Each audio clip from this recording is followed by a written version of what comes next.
আপনার একটা ভুল উত্তর হইতে পারে ওই শিশুর একটা ভুল শিক্ষা।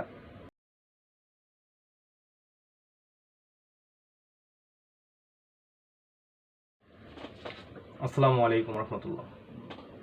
আশা করি সবাই অনেক বেশি ভালো আছেন। আমাদের আজকের আলোচনা বিষয়টা হচ্ছে শিশুদেরকে নিয়ে। মূলত শিশুরা হচ্ছে অনুকরণ প্রিয়। তারা আমাদের দেখে শিখে, আমাদেরকে ফলো করার চেষ্টা করে, আমাদেরকে দেখেই তারা ইন্সপায়ার হয়। তো একটা শিশু যখন আপনাকে ঘন ঘন প্রশ্ন করতে থাকবে, ঘন ঘন একটা বিষয় জানতে চাইবে, তখন আপনি বিরক্ত না হয়ে তাকে সঠিক উত্তরটা দেওয়ার চেষ্টা করবেন। কেননা শিশুদের মধ্যে কিউরিওসিটি জিনিসটা একটু বেশি থাকে, তাদের অজানাকে জানার আগ্রহটা খুব বেশি থাকে। তারা জানতে চাইবে আপনার থেকে, আপনার বাবা মা থেকে, আপনার পরিবেশ থেকে। তো আপনি যদি তাকে ওই সময়টায় যদি সঠিক উত্তর প্রদান না করেন, তখন সে ভুলটা জানা শুরু করবে। যখন সে ভুলটা জানবে, তখন সে ভুল শিক্ষায় শিক্ষিত হবে। অর্থাৎ আপনার প্রথম থেকেই যদি আপনি তাকে ভুল শিক্ষায় শিক্ষিত করেন, একটা পর্যায়ে গিয়ে হয়তো আপনার বন্ধু মহলে বা কোথাও সে কিন্তু ওই প্রশ্নটা যদি তার মুখে আবার আসে, তাকে আবার করা হয়, তখন কিন্তু সে কিন্তু ওই ভুল আনসারটাই প্রোভাইড করবে আপনাদের সমাজে।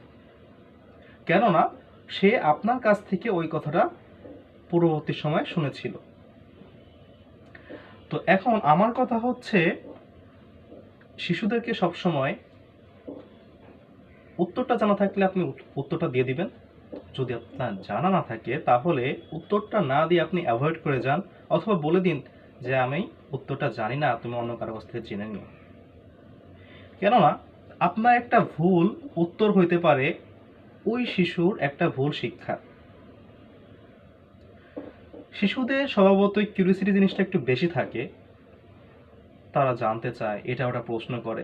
আপনি অনেক সময় হয়তো বিরক্ত হয়ে পড়েন, কিন্তু আমাদের উচিত কখনো এই বিষয়টাকে বিরক্তবোধ হিসাবে না ধরে এটাকে আপনাকে ভেবে নিতে হবে যে আপনি এই সময়টা তাকে শিক্ষা দিচ্ছেন। কারণ আপনার থেকে জিজ্ঞেস করে পরে উত্তরটা নিয়ে সে তার মেমোরিতে সেভ করে রাখতেছে, ড্রাফট করে রাখতেছে। তো আপনাদের সকলের উচিত, শিশুরা যদি প্রশ্ন করে কখনোই ভুলভাল উত্তর দিবেন না বা ভুল কিছু শেখাবেন না। পরবর্তীতে আপনি দেখবেন যে ওই ভুল শিক্ষাটাই সে চেষ্টা করবে ছড়িয়ে দেওয়ার জন্য। তো আশা করি সবাই শিশুদের সাথে ভালো আচরণ করবেন এবং এরকম কিউরিওসিটিজনিত প্রশ্নের উত্তরে কখনোই ভুল উত্তর দিবেন না। ভুল উত্তর দিলে হয়তোবা এইটা আপনার জন্যই ক্ষতির কারণ হয়ে দাঁড়াবে। ধন্যবাদ। আজকে এই পর্যন্তই।